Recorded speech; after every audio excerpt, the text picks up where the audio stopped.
Hey, what's up guys, my name is Ball6David and today I want to show you how to change the download region on Steam, because in this way you can download the games quicker. Let's say you are located in Spain, you have no reason to download from a server on Steam from another part of the planet, Asia or USA. So to change the download region on Steam, we'll have to reach settings.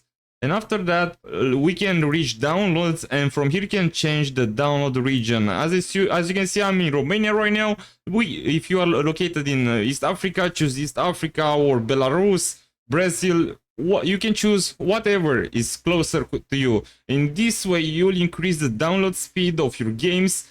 And also, they'll be downloaded, of course, obviously faster. If you have problems, you can also clear your download cache, or you have also settings with who you can mess around to help you. Like, you can limit the download speed. I don't think that you're interested in that.